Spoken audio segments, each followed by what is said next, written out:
ഇപ്പോഴും മാമ്പഴത്തിന് നല്ല സീസൺ സമയമാണ്. മാമ്പഴം വെച്ചിട്ട് വളരെ സിമ്പിളായിട്ടുള്ള വളരെ ടേസ്റ്റി ആയിട്ടുള്ളൊരു മാമ്പഴ ഹൽവ തയ്യാറാക്കാം. അതെങ്ങനെയാണ് തയ്യാറാക്കുന്നത് നോക്കാം. ഞാനിവിടെ അത്യാവശ്യം പഴുത്തിട്ടുള്ള 3 മാമ്പഴമാണ് എടുത്തിരിക്കുന്നത്. മീഡിയം സൈസ് മാമ്പഴമാണ് കേട്ടോ. ഇനി വലിയ മാമ്പഴമാണെങ്കിൽ 2 എണ്ണമൊക്കെ മതിയാവും. അത് ഇതുപോലെ തൊലിയൊക്കെ കളഞ്ഞ് കട്ട് ചെയ്ത് മിക്സിയുടെ ജാറിലേക്ക് ചേർത്തു. ഇനി ഇത് നല്ല ഫൈൻ പേസ്റ്റായിട്ടൊന്ന് അരച്ചെടുക്കണം. നാരില്ലാത്ത മാമ്പഴമാണ് കേട്ടോ ഇതിന് നല്ലത്. നാരുള്ള മാമ്പഴമാണെങ്കിൽ നമുക്ക് നന്നായിട്ടൊന്ന് അരിച്ചെടുക്കാനായിട്ട് ശ്രദ്ധിക്കണം. ഇതിലൊട്ടും തന്നെ നാരില്ലായിരുന്നു കേട്ടോ. നല്ല കുഴമ്പ് രൂപത്തിൽ അരച്ചെടുത്തിട്ടുണ്ട്, ഒട്ടും തരിയില്ലാതെ. ഇതൊരു സൈഡിലേക്ക് മാറ്റി വെക്കാം. ഇനി അടുത്തതായിട്ട് ഒരു ബൗളിലേക്ക് 1 കപ്പ് കോൺഫ്ലവറാണ് ചേർത്ത് കൊടുക്കുന്നത്. ഇനി ഇതിലേക്ക് 3 ടേബിൾ സ്പൂൺ കണക്കാക്കി ഞാൻ മൈദ ചേർത്ത് കൊടുക്കുന്നുണ്ട്. മൈദയ്ക്ക് പകരം ഗോതമ്പ് പൊടിയാണുള്ളതെങ്കിൽ ഗോതമ്പ് പൊടി ചേർത്താലും മതിയാവും കേട്ടോ. അതിനുശേഷം ഒരു വിസ്ക് കൊണ്ട് ഇതുപോലെ നന്നായിട്ടൊന്ന് മിക്സ് ചെയ്തെടുക്കാം. ആ മൈദയും കോൺഫ്ലവറൊക്കെ നന്നായിട്ടൊന്ന് യോജിച്ച് വരണം. ഇനി ഇതിലേക്ക് ആവശ്യത്തിനുള്ള വെള്ളം ഒഴിച്ചു കൊടുക്കാം. ഞാനിവിടെ 2 കപ്പ് കണക്കൊക്കെ വെള്ളം ഒഴിച്ചു കൊടുക്കുന്നുണ്ട് കേട്ടോ. അതിനുശേഷം നന്നായിട്ട് വിസ്ക് കൊണ്ടൊന്ന് ഇളക്കി യോജിപ്പിച്ചെടുക്കണം. മൈദയൊക്കെ ചേർത്തതുകൊണ്ട് തന്നെ പെട്ടെന്ന് കട്ട കിട്ടും കേട്ടോ.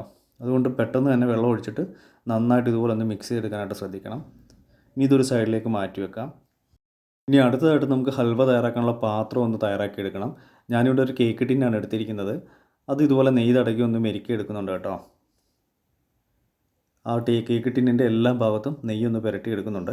അപ്പം നമ്മുടെ ഹൽവ പെട്ടെന്ന് തന്നെ പാത്രത്തിൽ നിന്ന് വിട്ട് കിട്ടാൻ വേണ്ടിയാണ്. ഇനി ഇതൊന്ന് ഗാർണിഷ് ചെയ്തെടുക്കുന്നുണ്ട്.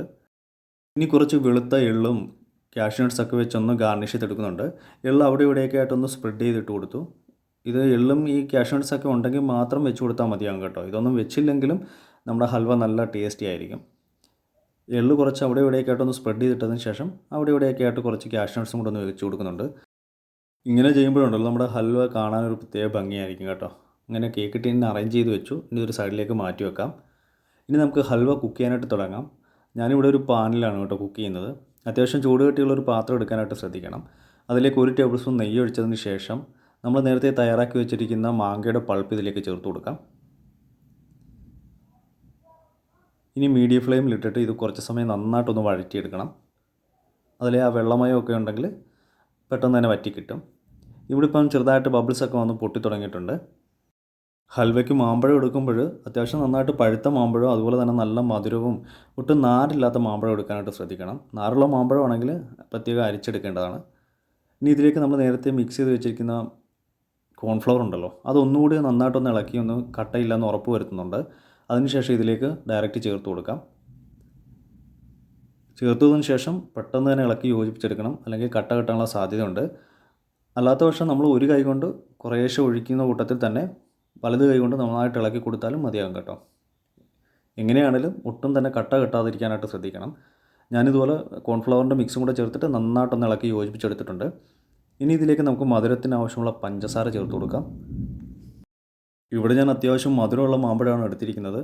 അതുകൊണ്ട് ഞാൻ 1.5 കപ്പ് പഞ്ചസാരയാണ് ചേർത്ത് കൊടുക്കുന്നത്. ഇനി മധുരം കുറവുള്ള മാമ്പഴമാണെങ്കിൽ 2 കപ്പ് വരെ ചേർത്ത് കൊടുക്കാം. അത് നമ്മുടെ മധുരത്തിനനുസരിച്ച് ചേർത്ത് കൊടുക്കേണ്ടതാണ്.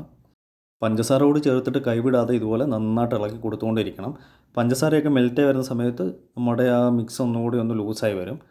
ഈ സമയത്ത് ഞാൻ ഇതിലേക്ക് 1 ടേബിൾ സ്പൂൺ നെയ്യ് കൂടി ചേർത്ത് കൊടുത്തു. നെയ്യ് കൂടി ചേർത്തിട്ട് ഇതുപോലെ നന്നായിട്ട് കൈവിടാതെ ഇളക്കി കൊടുത്തുകൊണ്ടേയിരിക്കാം.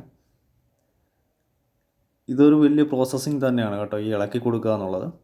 അപ്പോൾ നമ്മുടെ മാങ്ങ ഒരുമാതിരി ഒന്ന് കുറുകിയ പരുവത്തിലായി വന്നിട്ടുണ്ട്, നല്ല തിക്കായിട്ട് വന്നിട്ടുണ്ട്. ഇനി ഇതിലേക്ക് ഞാൻ 1 ടേബിൾ സ്പൂൺ നെയ്യ് കൂടി ചേർത്ത് കൊടുക്കുന്നുണ്ട്. നെയ്യ് ചേർത്തതിന് ശേഷം കൈവിടാതെ നന്നായിട്ട് വീണ്ടും ഇളക്കി കൊടുത്തുകൊണ്ടേയിരിക്കണം.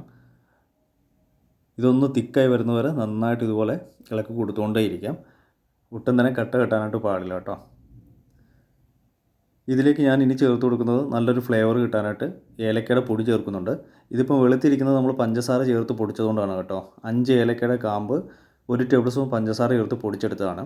ഇനി ഏലക്കാപ്പൊടി മാത്രമായിട്ടുണ്ടെങ്കിൽ അത് ചേർത്ത് കൊടുത്താലും മതിയാവും. അങ്ങനെ ഏലക്കയും കൂടി ചേർത്തിട്ട് ഞാനിതുപോലെ നന്നായിട്ട് ഒന്നുകൂടി ഒന്ന് ഇളക്കി യോജിപ്പിച്ചെടുത്തിട്ടുണ്ട്. കുറച്ച് കാഷ്യൂ നട്ട്സ് നുറുക്കിയത് ഇതിലേക്ക് ചേർത്ത് കൊടുക്കാം. വെളുത്ത എള്ളുകൂടി ചേർത്ത് കൊടുക്കുന്നുണ്ട്. ഇതൊക്കെ ചേർക്കുകയാണെങ്കിൽ നമ്മൾ ഹൽവ കഴിക്കുന്ന സമയത്ത് ഹൽവയിൽ കടിക്കുമ്പോൾ ഒരു പ്രത്യേക ടേസ്റ്റാണ്. അപ്പം കാഷ്യൂ നട്ട്സും വെളുത്ത എള്ളൊക്കെ കൂടി ചേർത്തിട്ട് നന്നായിട്ട് ഇതുപോലെ കൈവിടാതെ ഇളക്കി കൊടുത്തുകൊണ്ടേയിരിക്കാം. അപ്പോൾ നമ്മുടെ ഹൽവ ഒന്ന് തിക്കായി വന്നിട്ടുണ്ട്. ഇനി ആവശ്യാനുസരണം നെയ്യ് ഒഴിച്ച് വീണ്ടും വീണ്ടും ഇളക്കി കൊടുത്തുകൊണ്ടേയിരിക്കണം. നമ്മുടെ പാത്രത്തിൽ നിന്നും വിട്ടു വരുന്ന പരുവം വരെ നമുക്ക് ഇത് നന്നായിട്ടൊന്ന് ഇളക്കി കൊടുക്കണം. ഇങ്ങനെ ഹൽവ ഉണ്ടാക്കുമ്പോൾ ഇളക്കുന്നത് ഒരു വലിയ ടാസ്ക് തന്നെയാണ് കേട്ടോ. തുടക്കം മുതൽ ഹൽവ ഒന്ന് സെറ്റായി വരുന്നത് വരെ നമ്മൾ കൈവിടാതെ ഇളക്കി കൊടുത്തുകൊണ്ടേയിരിക്കണം. ഇപ്പോൾ ഹൽവ ഏകദേശം നല്ല തിക്കായിട്ടുള്ള പരുവത്തിലായിട്ടുണ്ട്. ഇനി ഇതിലേക്ക് 1 ടേബിൾ സ്പൂൺ നെയ്യ് കൂടി ചേർത്ത് കൊടുക്കുക. നെയ്യ് ചേർത്ത് വീണ്ടും നമുക്ക് ഇതുപോലെ നന്നായിട്ട് ഇളക്കി കൊടുത്തുകൊണ്ടേയിരിക്കണം. നമ്മുടെ ഈ പാത്രത്തിൽ നിന്ന് വിട്ട് വരുന്ന ഒരു പരുവം ഉണ്ടല്ലോ, ആ ഒരു പരുവം വരെ നമുക്ക് റെഡിയാക്കി എടുക്കണം. ഇപ്പോൾ ഏകദേശം നല്ല തിക്കായിട്ട് വന്നിട്ടുണ്ട്. ഹൽവ ഉണ്ടാക്കുന്നത് ഏകദേശം എല്ലാം സെയിം പ്രോസസ്സിങ് തന്നെയാണ് കേട്ടോ. ഏത് ഹൽവ ഉണ്ടാക്കിയാലും നമ്മളിവിടെ കോൺഫ്ലവർ യൂസ് ചെയ്യുന്നതിന് പകരം ഗോതമ്പ് പൊടിയോ മൈദയോ ഒക്കെ യൂസ് ചെയ്ത് നമുക്ക് ഹൽവ ഉണ്ടാക്കാം. ഇടവിട്ട് ഇങ്ങനെ നെയ്യ് ചേർത്തിട്ട് ഇതുപോലെ നന്നായിട്ട് ഇളക്കി കൊടുത്തുകൊണ്ടിരിക്കണം. ഞാനിവിടെ ഏകദേശം 7-8 ടേബിൾ സ്പൂൺ നെയ്യ് ചേർത്ത് കൊടുത്തു. കാരണം നമ്മുടെ ഈ ഹൽവയിൽ നിന്നും അവസാനം നെയ്യ് ഇങ്ങനെ ചെറുതായിട്ട് ഊർന്ന് വരണം. ആ ഒരു പരുവത്തിൽ നമ്മൾ കുക്ക് ചെയ്തെടുക്കുന്നുണ്ട്. അവസാനം ഇങ്ങനെ നെയ്യിൽ കിടന്ന് കുക്കാകുന്ന സമയത്തുണ്ടല്ലോ, ഹൽവയുടെ നല്ല സ്മെല്ല് കിട്ടുന്നുണ്ട്. നമ്മുടെ ഹൽവ ഇവിടെ റെഡി ആയിട്ടുണ്ട്. ചെറുതായിട്ട് നെയ്യൊക്കെ ഊർന്ന് വരുന്ന പരുവത്തിലായിട്ടുണ്ട്. ഇനി നമുക്കിത് ഡയറക്റ്റ് നമ്മൾ നേരത്തെ ഡെക്കറേറ്റ് ചെയ്ത് വെച്ചിരിക്കുന്ന ടിന്നിലേക്ക് ചേർത്ത് കൊടുക്കാം. ഇവിടെ ഞാൻ ഹൽവ സെറ്റ് ചെയ്യാനായിട്ട് സ്ക്വയറായിട്ടുള്ളൊരു കേക്ക് ടിന്നാണ് എടുത്തിരിക്കുന്നത്. അങ്ങനെ കേക്ക് ടിന്ന് തന്നെ വേണമെന്ന് നിർബന്ധമില്ല. ഗ്ലാസിൻ്റെ നല്ല സ്ക്വയറായിട്ടുള്ള പാത്രങ്ങളോ അല്ലെങ്കിൽ സ്റ്റീൽ പാത്രങ്ങളൊക്കെ ആയാലും മതിയാവും കേട്ടോ. അതിൽ നെയ്യ് തടവിയതിന് ശേഷം ഇതുപോലെ നമ്മുടെ ഹൽവ ചേർത്തിട്ട് നല്ല ഷേപ്പിൽ പ്രസ് ചെയ്തിട്ട് നന്നായിട്ടൊന്ന് സെറ്റ് ചെയ്തെടുക്കാം. ഹൽവ നല്ല ചൂടോടുകൂടി തന്നെ വേണം കേട്ടോ പാത്രത്തിലിട്ട് സെറ്റ് ചെയ്തെടുക്കാനായിട്ട്. ഇനി ഇത് നല്ല തണുക്കാനായിട്ട് നമുക്ക് വെയിറ്റ് ചെയ്യാം. നല്ല തണുത്തതിന് ശേഷം കണ്ടില്ലേ, ഇങ്ങനെ പ്രസ് ചെയ്യുന്ന സമയത്ത് കയ്യിലൊന്നും ഒട്ടിപ്പിടിക്കുന്നില്ല. ഹൽവ നല്ല സെറ്റായിട്ടുണ്ട്. ഇനി നമുക്കിതൊരു പാത്രത്തിലേക്ക് മാറ്റി കൊടുക്കാം. ഇങ്ങനെ കമഴ്ത്തി വെച്ചിട്ട് ചെറുതായിട്ടൊന്ന് തട്ടി കൊടുക്കുമ്പോൾ ആ കേക്ക് ടിന്നിൽ നിന്നും ഉണ്ടല്ലേ ഹൽവ ഒട്ടും തന്നെ ഒട്ടിപ്പിടിക്കാതെ നല്ല സെപ്പറേറ്റ് ആയിട്ട് കിട്ടിയിട്ടുണ്ട്. നല്ല ഷേപ്പിൽ തന്നെ കിട്ടിയിട്ടുണ്ട്. ഇതാണ് കേട്ടോ നമ്മുടെ മാമ്പഴ ഹൽവ. നല്ല ടേസ്റ്റി ആയിട്ടുള്ള ഹൽവയാണ്. നമ്മൾ എള്ളും കാഷ്യൂനട്ട്സൊക്കെ ഇട്ട് ഡെക്കറേറ്റ് ചെയ്തുകൊണ്ട് തന്നെ നമ്മുടെ ഹൽവ കാണാനും ഒരു പ്രത്യേക ഭംഗിയാണ്. ഇങ്ങനെ തൊടുമ്പോൾ കണ്ടില്ലേ, നമ്മൾ സാധാരണ ഹൽവ എടുക്കുമ്പോൾ കയ്യിൽ നെയ്യ് പറ്റില്ലേ, അതുപോലെ നന്നായിട്ട് നെയ്യൊക്കെ പറ്റിയിട്ട് നല്ലൊരു സ്മെല്ലുണ്ട് കേട്ടോ. ഇനി നമുക്കിതൊന്ന് കട്ട് ചെയ്ത് നോക്കാം. ഇതിനു മുമ്പും നമ്മൾ ചാനലിൽ കുറേ ഹൽവയുടെ റെസിപ്പികൾ അപ്ലോഡ് ചെയ്തിട്ടുണ്ട്. അവിലൊക്കെ വെച്ച് തയ്യാറാക്കുന്ന ഹൽവ നല്ല ടേസ്റ്റ് ആയിട്ടുള്ള ഹൽവയായിരുന്നു കേട്ടോ അത്. ഇപ്പോൾ കാണാത്തവരുണ്ടെങ്കിൽ അതുകൂടി കയറി കണ്ടേക്കണേ. ഇതുപോലൊരു പീസ് നമ്മൾ കട്ട് ചെയ്തെടുത്തിട്ടുണ്ട്. നല്ല പെർഫെക്റ്റ് ആയിട്ട് തന്നെ കിട്ടിയിട്ടുണ്ട്. നല്ല ടേസ്റ്റ് ആയിട്ടുള്ള ഹൽവയാണ്. അപ്പോൾ എല്ലാവരും ഇതേ രീതിയിൽ വീട്ടിൽ ട്രൈ ചെയ്ത് നോക്കണം.